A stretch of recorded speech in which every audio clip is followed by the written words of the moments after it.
E se eu te disser que existe um homem de 93 anos que controla secretamente jornais, universidades e organizações em mais de 100 países?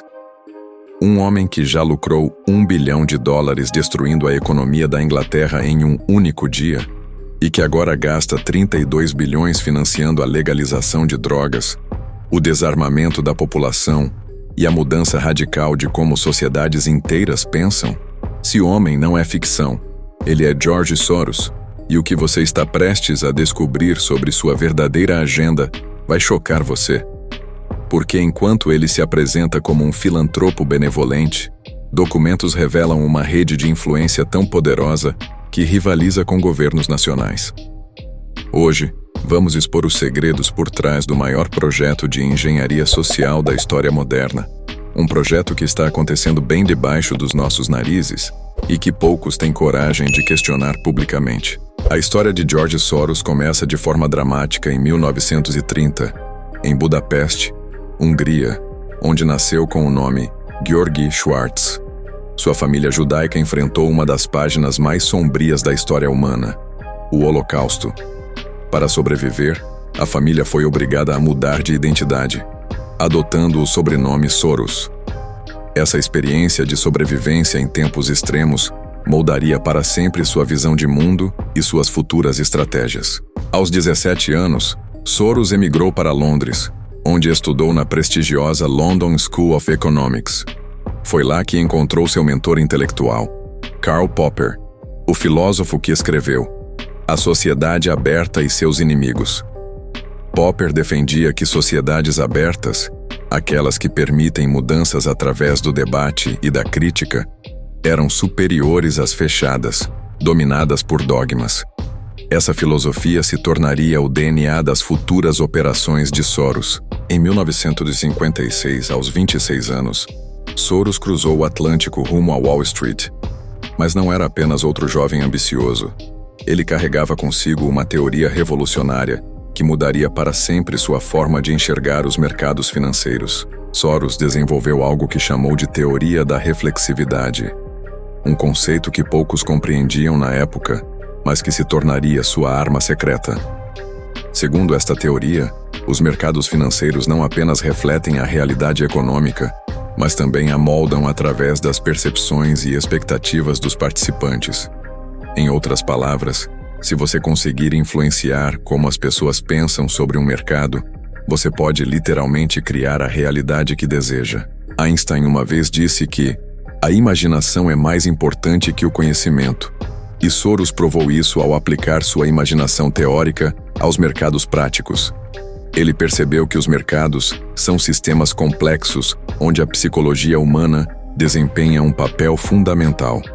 Uma visão que antecipou muitos princípios da moderna física quântica aplicada às finanças. Em 1973, fundou a Soros Fund Management, que se tornaria um dos fundos de investimento mais rentáveis da história. Mas o evento que o catapultou para a fama mundial aconteceu em 16 de setembro de 1992, uma data que ficou conhecida como Quarta-feira Negra. Naquele dia histórico, Soros apostou contra a libra esterlina com uma posição de $10 bilhões. Ele havia identificado que a moeda britânica estava artificialmente inflada dentro do sistema monetário europeu. Sua aposta não era apenas financeira. Era uma declaração de guerra contra o próprio Banco da Inglaterra. O que aconteceu a seguir entrou para a história. O Banco da Inglaterra gastou bilhões tentando defender sua moeda, mas a pressão de Soros foi implacável. No final do dia, a libra desabou. A Inglaterra foi forçada a sair do sistema monetário europeu, e Soros embolsou um lucro de $1 bilhão em apenas 24 horas. Não por acaso, ele ganhou o apelido de O Homem que Quebrou o Banco da Inglaterra. 5 anos depois, em 1997, Soros repetiu a estratégia contra moedas asiáticas, contribuindo para a crise financeira que devastou economias inteiras. O primeiro-ministro da Malásia, Mahathir Mohamad, o acusou publicamente de ser um predador econômico que destruía países inteiros para lucrar. Mas enquanto Soros acumulava bilhões através de suas operações financeiras, ele secretamente construía algo ainda mais ambicioso: uma rede global de influência ideológica que rivalizaria com governos nacionais. Em 1984, Soros fundou a Open Society Foundations, inspirado nas ideias de seu mentor Karl Popper. O objetivo declarado era nobre: promover democracia, direitos humanos e justiça social ao redor do mundo. Desde então, a fundação já distribuiu mais de 32 bilhões de dólares globalmente, uma quantia que supera o PIB de muitos países. Mas aqui está onde a história se torna fascinante. Analisando os padrões de financiamento da OSF, emerge uma agenda muito específica. A fundação sistematicamente apoia organizações que promovem a legalização de drogas, o desarmamento civil, políticas de imigração abertas e uma redefinição radical das estruturas sociais tradicionais. No Brasil, entre 2016 e 2019, 118 organizações receberam recursos da fundação. Entre elas, o Conectas Direitos Humanos, Instituto Sou da Paz, Quebrando o Tabu e Instituto Anis. Cada uma dessas organizações promove aspectos específicos da Agenda Soros: redução da população carcerária, legalização das drogas, promoção da ideologia de gênero, desarmamento da população e legalização do aborto. Mas a estratégia de Soros vai além das ONGs. Ele investiu pesadamente na formação de opinião através da mídia e universidades. Entre 2014 e 2018, a OSF doou 184 milhões de dólares para 171 universidades em 51 países. No Brasil, até mesmo a Folha de São Paulo recebeu investimentos, 55 mil dólares em 2019, para divulgar conteúdo sobre as armadilhas da guerra às drogas, e 200 mil dólares em 2022 para fortalecer o debate sobre a crise climática. Nikola Tesla uma vez observou que, se você quer encontrar os segredos do universo, pense em termos de energia, frequência e vibração. Soros aplicou esse princípio à engenharia social. Ele compreendeu que controlar a frequência das ideias em universidades e mídia era mais poderoso que controlar políticos individuais. A fundação também apoia abertamente a livre comercialização de drogas, chegando a financiar esforços na Colômbia para desenvolver o uso comercial da folha de coca. Na América Latina, os investimentos superam os 300 milhões de dólares, com o objetivo declarado de apoiar democracias contra líderes autoritários. Uma definição que, curiosamente, sempre parece incluir líderes conservadores. No campo político americano, Soros se tornou um dos maiores financiadores do Partido Democrata.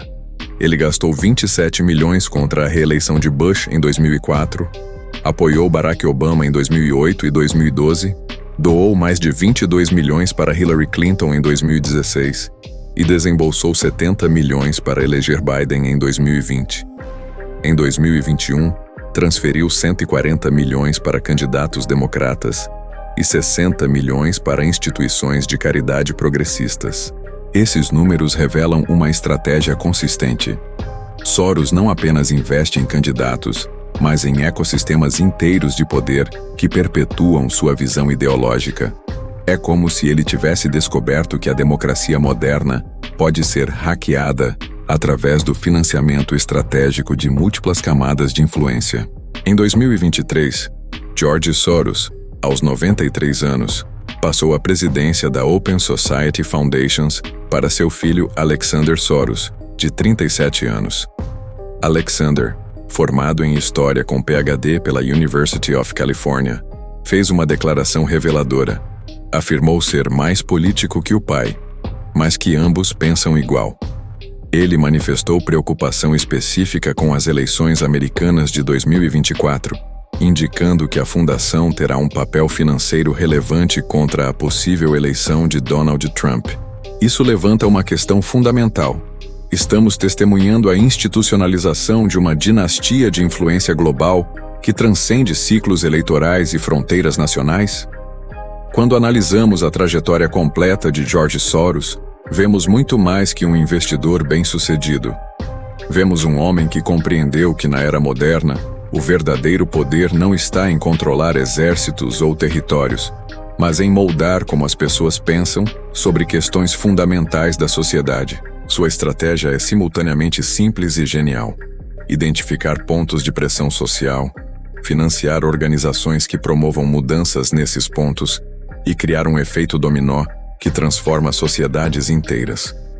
É como se ele tivesse aplicado sua teoria da reflexividade não apenas aos mercados financeiros, mas à própria engenharia social.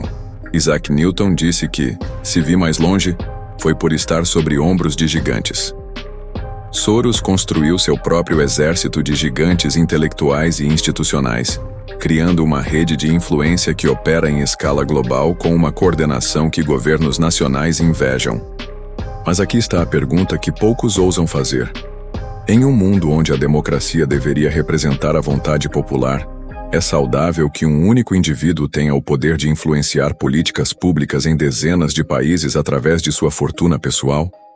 Estamos testemunhando a evolução natural da filantropia moderna ou a emergência de uma nova forma de governança global não eleita? O próprio Soros reconheceu publicamente que suas ações podem desestabilizar economias inteiras. Em uma entrevista ele disse: "Sou basicamente amoral, não tenho consciência moral nos meus negócios." Essa franqueza brutal revela um homem que enxerga o mundo como um grande experimento social, onde ele é simultaneamente o cientista e o sujeito que controla as variáveis.